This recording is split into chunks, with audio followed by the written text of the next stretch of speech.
BBC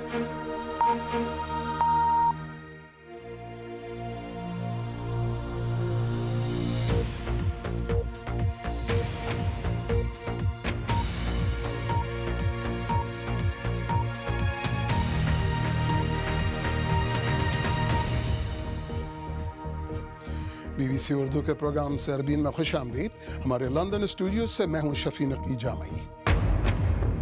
Pakistan کے 70 سال میں دوسری بار جمہوری طور پر منتخب شدہ حکومت اپنی مدت پوری کرے گی. تو کیا پاکستان میں جمہوریت مستحکم ہو رہی ہے؟ مجھ پہ آپ سے کٹ نہیں ہے. میرے بچے کا چہرہ دکھا دو, میرے بچے کو بھیج دو.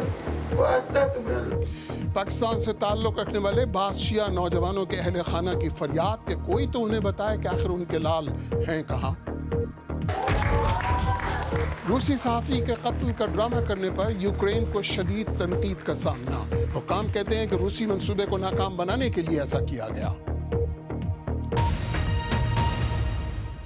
پاکستان مسلم لیگ نون کی حکومت کے 5 سال آج مکمل ہو رہے ہیں, جس کے بعد آج رات ہی قومی اسمبلی تحلیل ہو جائے گی اور عام انتخابات کی تکمیل تک ملک کی باغ ڈور نگراں حکومت سنبھال لے گی. آج حکومت کے آخری دن قومی اسمبلی کا اجلاس بھی ہوا.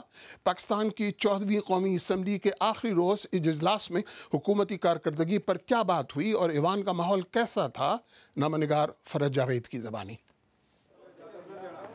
پاکستان میں موجودہ حکومت اپنے 5 سال مکمل ہونے پر آج ختم ہو رہی ہے, جس پر نہ صرف سیاستدانوں بلکہ دیگر حلقوں نے بھی اطمینان کا اظہار کیا ہے. آج قومی اسمبلی کا بھی آخری اجلاس تھا جس میں اراکین کی ایک بڑی تعداد شریک تھی, لیکن اس کے ساتھ یہ بھی ہم نے دیکھا کہ حکومتی بینچز پر گزشتہ 5 سالوں کی طرح آج بھی اراکین کی تعداد خاصی کم رہی. خواتین کی پریزنس البتہ پچھلے 5 سالوں کی طرح اس بار بھی خاصی زیادہ تھی اور وہ بہت ایکٹیو بھی نظر آئیں آج کے اجلاس میں بھی. تقاریر کے دوران اپوزیشن اور حکومتی اراکین دونوں نے ہی گزشتہ 5 سالوں میں حکومتی کارکردگی پر بات چیت کی. پرائم منسٹر خود بھی آج ایوان میں موجود تھے. ان کا یہی کہنا تھا کہ حکومت نے ان 5 سالوں میں لوڈ شیڈنگ اور ٹیررزم کا خاتمہ کیا, جبکہ اس کے ساتھ ساتھ جو انفراسٹرکچر ہے اس میں بھی بہتری پر خاصا کام کیا گیا. حکومتی اراکین کی جانب سے بھی کچھ اسی قسم کی رائے سامنے آئی. تو یہ جو انفراسٹرکچر بلڈ کر رہے ہیں, موٹر ویز بن رہی ہیں, بجلی کے کارخانے لگ رہے ہیں, آپ کی گوادر کی پورٹ بن رہی ہے, ریلوے ٹریک. آپ پاکستان انجینئرنگ کونسل جائیں, ڈیٹا لیں, کتنے % پاکستان کے پڑھا لکھا انجینئرز الحمدللہ آج پاکستان کی خدمت سر انجام دے رہا ہے. تو یہ وہی چیزیں ہیں جو غربت کی لکیر کو بھی نیچے کرتا ہے. آج پارلیمنٹیرینز نے اس بات پر تو اطمینان کا اظہار کیا کہ 5 سال مکمل ہوئے حکومت کے اور جمہوریت کا تسلسل جو ہے وہ برقرار رہا ہے, لیکن اس کے ساتھ ساتھ سیاسی مبصرین یہی کہتے ہیں کہ ان 5 سالوں میں حکومت کی جانب سے گورننس اور غربت کے خاتمے کے لیے کوئی خاص اقدامات نہیں کیے گئے. فرج جاوید کی تھی یہ رپورٹ. حکومت کی 5 برس کی کارکردگی اور جمہوریت کے تسلسل کے تناظر میں لاہور میں ہمارے نامہ نگار عمر دراز نے پارلیمنٹ کی کارکردگی پر نظر رکھنے والی غیر سرکاری تنظیم پلڈیٹ کے سربراہ احمد بلال محبوب اور Lahore university of management sciences میں سیاست کی اسسٹنٹ پروفیسر سمین علی سے بات کی. آغاز سمین علی سے اس سوال سے کیا کہ گزشتہ 5 برسوں میں غربت میں کمی جیسے مسائل حکومت کی ترجیحات پہ کہاں رہے.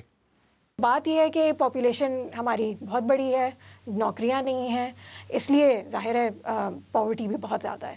تو گورنمنٹ کی پرائیورٹیز جہاں تک سڑکیں بنانا, انفراسٹرکچر پہ کام کرنا اینڈ چھوٹی موٹی چیزیں لائک BSP وغیرہ, اس میں تو بہت صحیح رہا, لیکن یہ کافی نہیں ہے.